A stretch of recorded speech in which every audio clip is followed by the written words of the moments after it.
We cannot allow people to not get food in the richest country in the world. And if you'll notice, I'm taking my upper lip completely out of the equation right now. You do not need an upper lip to talk like John Edwards. You can actually hold on to your upper lip and still do a pretty damn good John Edwards impression.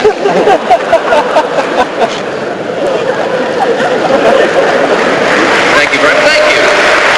I've never actually, I've never tried an audience before.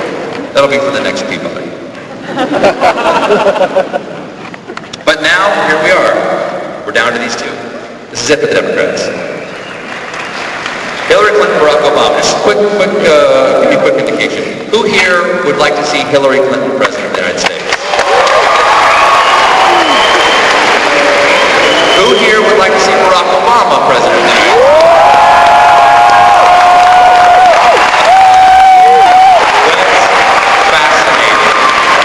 That is fascinating. There were much fewer people clapping for Hillary, but they all had the good seats down here. I'm going to call those the Obama seats from now on. What seats do you have? Are they shitty seats? Well, they're Obama seats. They're not Clinton seats.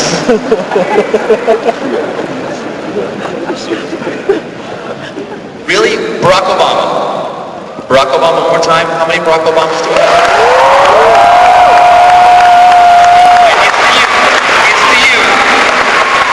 It's the young people up there who have been passing the hope bomb around.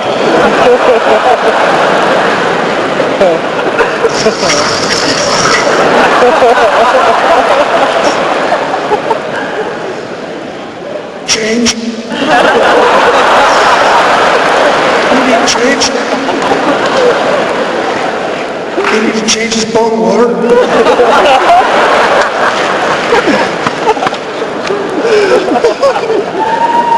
And he might get it. Barack Obama might just get it.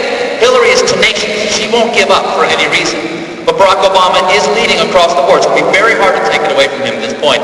But I just want you to be prepared, all you Obama supporters, that if he gets the nomination, when he is giving the acceptance speech at the convention center in Denver this summer, do not be surprised if Hillary Clinton erupts out of his chest like the alien.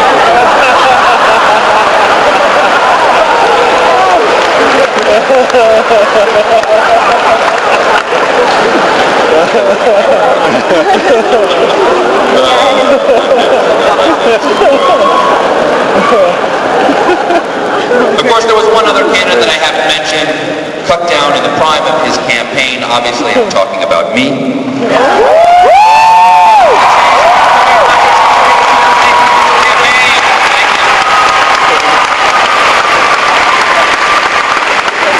Some people say I lost, but I don't know. Did I really lose? I was polling, at one point, this is true, I was polling at 13% in a national poll. I had a Dodd and Kucinich and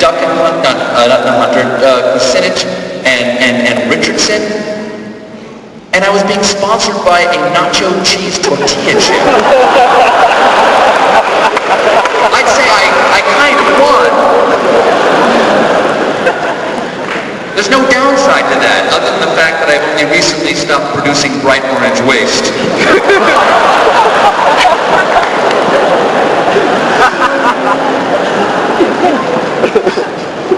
People ask me why I ran. People just say, like, Stephen, is this a joke or is this real? And I would say, well, if it wasn't real, it wouldn't be a joke. But one of the strangest things about running for president was, and this goes back to something that when I was interviewed for 60 Minutes, yes, I'm a big deal. When I was interviewed for 60 Minutes, Morley Safer, thud, name drop, Morley says to me, he says, you're afraid that you're going to take this too far.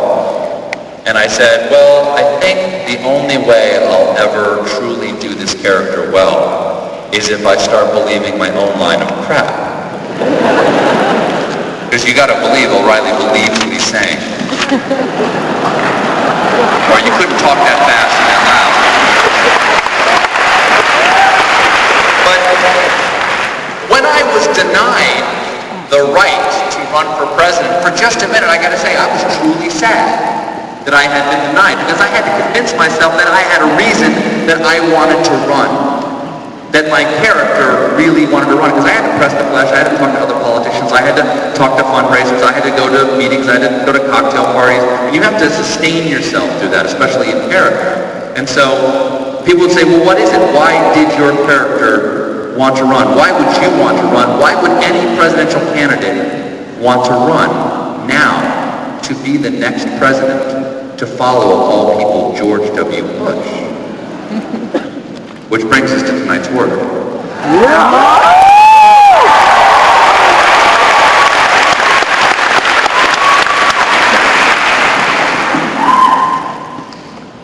Us. Historians have long believed that when the Founding Fathers fathered our nation's founding, they limited presidential power with what they call checks and balances.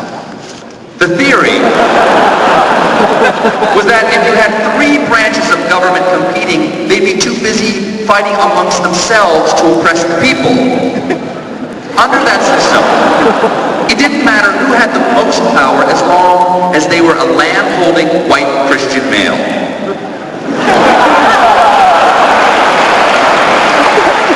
The other two branches could pick up the slack. Now that model of indifference lasted for centuries. In fact, I was so indifferent until recently I didn't even vote. But that model of power has changed because the terrorists have changed the need for power. President Bush has known that the terrorists represent the number one threat to America. And while checks and balances are great in theory, even Lincoln said that the Constitution is not a suicide pact. And in a time of unprecedented danger, presidential power itself must be unlimited. That is why now President Bush can tap your phone without a warrant if he wants. And Vice President Cheney is even more powerful than that. Now,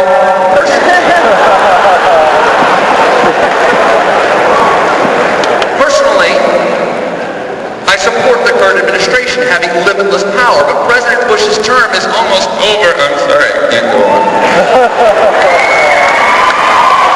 I just get too choked up when I think of that.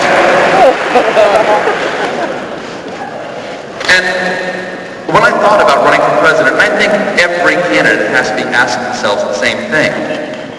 Who would I trust to give the kind of power that President Bush has put into the presidency? Who would I trust to have that much sway over my life and liberty?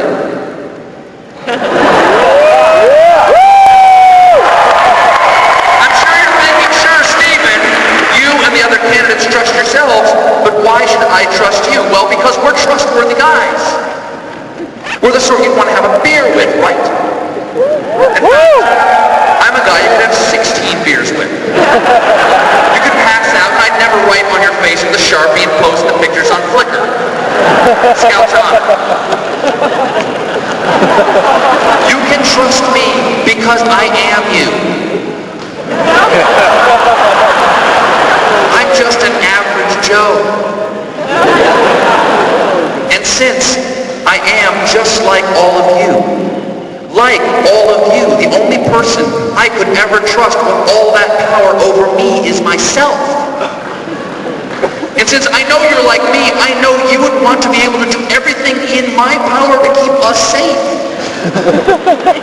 Because remember, President Bush may be leaving, but whoever the next president is will now be imbued with that same power to arrest you, to detain you, to possibly torture you.